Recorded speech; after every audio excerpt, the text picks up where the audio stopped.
हे दोस्तों, आज के इस धमाकेदार एक्सप्लेनर में आपका स्वागत है। देखिए, 100 से ज्यादा नेशनल पार्क्स और ज्योग्राफिकल लोकेशंस को याद रखना सच में किसी बुरे सपने जैसा लगता है ना।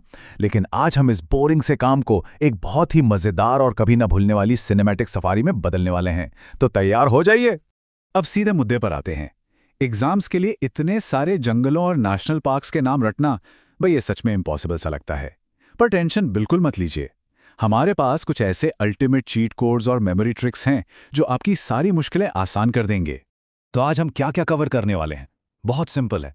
पहले हम इकोलॉजी के रूल समझेंगे, फिर इंडिया की जियोग्राफिकल चरम सीमाओं यानी एक्सट्रीम्स को देखेंगे, कुछ कमाल की मेमोरी ट्रिक्स डिकोड करेंगे और लास्ट में एग्जामिनर के बिछाए हुए जाल यानी कंफ्यूजन मैट्रिक्स से बचना सीखेंगे। सेक्शन 1, द रूल बुक, अभयारण्य, उद्यान और बायोस्फीयर। तो सबसे पहले ये जो 3 अलग अलग टाइप के प्रोटेक्टेड एरियाज होते हैं ना, इनके बीच का जो भारी कंफ्यूजन है उसे दूर करना बहुत जरूरी है। देखिए, इनके बीच का फर्क समझना एकदम आसान है। एक वाइल्ड लाइफ सैंक्चुरी को आप एक पब्लिक पार्क की तरह मान लीजिए। मतलब यहाँ थोड़ी बहुत छूट होती है, लोकल लोग मवेशी चरा सकते हैं और ये किसी एक खास प्रजाति के लिए होता है। लेकिन एक नेशनल पार्क वो बिल्कुल एक हाई सिक्योरिटी वॉल्ट या तिजोरी की तरह होता है। 0% ह्यूमन एक्टिविटी, मतलब कोई इंसान अंदर नहीं जा सकता। यहाँ बाघों से लेकर पेड़ पौधों और यहाँ तक कि वहाँ की मिट्टी तक के पूरे इकोसिस्टम को पूरी तरह से प्रोटेक्ट किया जाता है। और फिर आता है बायोस्फीयर रिजर्व। ये किसी स्पेसशिप के एयरलॉक सिस्टम की तरह काम करता है। इसमें 3 लेयर्स होती हैं। सबसे अंदर होता है कोर जोन, एकदम स्ट्रिक्ट, जहां किसी की भी एंट्री बैन है। उसके बाहर आता है बफर जोन, जहां सिर्फ साइंटिस्ट्स रिसर्च कर सकते हैं। और सबसे बाहर वाली लेयर है ट्रांजिशन जोन, जहां इंसान रह सकते हैं, खेती कर सकते हैं। ये पूरा सेटअप उस सेंसिटिव कोर जोन को बाहर की इंसानी भागदौड़ और अफरा तफरी से बचाता है। Section 2, the extremes, India's hall of fame. अब जरा एक्सट्रीम्स की बात करते हैं, मतलब सबसे बड़े और सबसे छोटे पार्क्स। ये हमें इंडिया के शानदार जियोग्राफिकल कॉन्ट्रास्ट की एक कमाल के पिक्चर दिखाते हैं। जरा इस नंबर पे गौर कीजिए, 4400 स्क्वायर किलोमीटर, बहुत बड़ा है ना। ये एरिया लद्दाख के ठंडे जमे हुए रेगिस्तान में मौजूद हेमिस नेशनल पार्क का है, जो इंडिया का सबसे बड़ा नेशनल पार्क है। अब आप सोचेंगे इतना बड़ा क्यों? क्योंकि भाई वहां स्नो लेपर्ड्स यानी हिम तेंदुए जैसे शिकारियों को खाना ढूंढने के लिए एक बहुत बड़े इलाके की जरूरत पड़ती है। और अब इसके एकदम उलट, अंडमान आइलैंड्स का साउथ बटन नेशनल पार्क, इसका एरिया है सिर्फ 0.03 स्क्वायर किलोमीटर। लिटरली आपके शहर के किसी शॉपिंग मॉल से भी छोटा। लेकिन यहाँ के ट्रॉपिकल समंदर और कोरल रीफ्स में जीवन इतना खचाखच और सघन रूप से भरा हुआ है कि इसे बचाने के लिए किसी बड़े एरिया की जरूरत ही नहीं पड़ी। अपने इस हॉल ऑफ फेम को पूरा करते हुए हमें उस नेशनल पार्क की बात जरूर करनी चाहिए जो इस लिस्ट का सरताज है, उत्तराखंड का वो ताज जो 1936 में बना था। इंटरेस्टिंग बात यह है कि तब इसका नाम हेली नेशनल पार्क था, जो बाद में जाकर बना हमारा पहला और सबसे legendary Jim Corbett national park. Section 3, northern and central hacks, mnemonic store begins.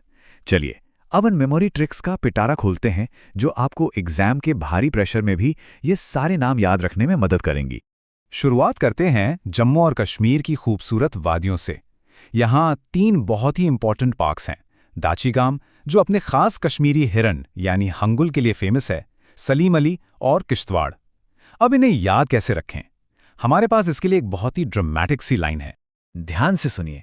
Salim की जिंदगी गमों से भरी है और वो इसे किश्तों में काट रहा है। थोड़ी अजीब और फनी लाइन है ना, लेकिन ट्रस्ट मी, ये कभी नहीं भूलेगी। सलीम से सलीम अली, गम से दाचीगाम और किश्त से किश्तवाड़, हो गए ना तीनों एक झटके में याद।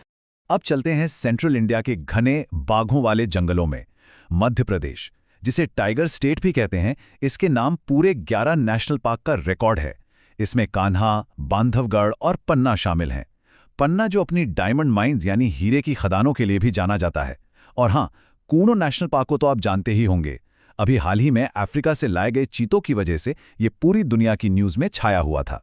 Section 4, eastern and southern hacks, from floating forests to Bollywood drama. अब हम पूरब और दक्षिण की तरफ मुड़ेंगे और यहां तो लैंडस्केप बिल्कुल ही बदल जाता है। उड़ीसा के सिमलीपाल जैसे जंगलों से लेकर बंगाल तक आते आते हमारी मेमोरी ट्रिक्स मस्त रैप गानों और बॉलीवुड की स्क्रिप्ट्स में बदल जाती हैं। वेस्ट बंगाल के पार्क्स याद रखने हैं तो बस इस रैप पर ध्यान दीजिए। सुंदर और गौरा ने बक्सा में नया गाना सिंग किया जिसका पारा हाई था। एकदम कैची है ना? इस एक लाइन में सुंदरबन, गोरुमारा, बक्सा, न्योरा वैली, सिंगलीला और जल्दापारा सबके सब कवर हो जाते हैं। देखा, ज्योग्राफी में थोड़ा रिदम मिला दो तो चीजें कितनी आसान हो जाती हैं। अब चलते हैं मणिपुर, जहां दुनिया का इकलौता तैरता हुआ नेशनल पार्क है, केबल लामजाओ, और इसके पीछे का सीक्रेट है फुमदी। फुमदी कोई नॉर्मल ठोस जमीन नहीं है। ये लोकतक झील के ऊपर तैरने वाला सड़े गले पौधों और मिट्टी का एक बहुत मोटा स्पंजी सा गद्दा है जिस पर यह पूरा का पूरा नेशनल पार्क टिका हुआ है। लिटरली साइंस का एक चलता फिरता अजूबा। और अब असम के लिए हमारी फुल ऑन बॉलीवुड ट्रिक। माना मेरी असम का काजी, करवा दी डिब्रू से शादी, पर एक ओरांग भी है। ये ड्रामेटिक लव ट्रायंगल मानस, नामेरी, काजीरंगा, डिब्रू साइखोवा और ओरांग, इन पांचों को एक ऐसी मजेदार कहानी में बांध देता है कि आप चाहकर भी इन्हें भूल नहीं पाएंगे। Section 5, the confusion matrix, exam trapdoors को नेविगेट करना।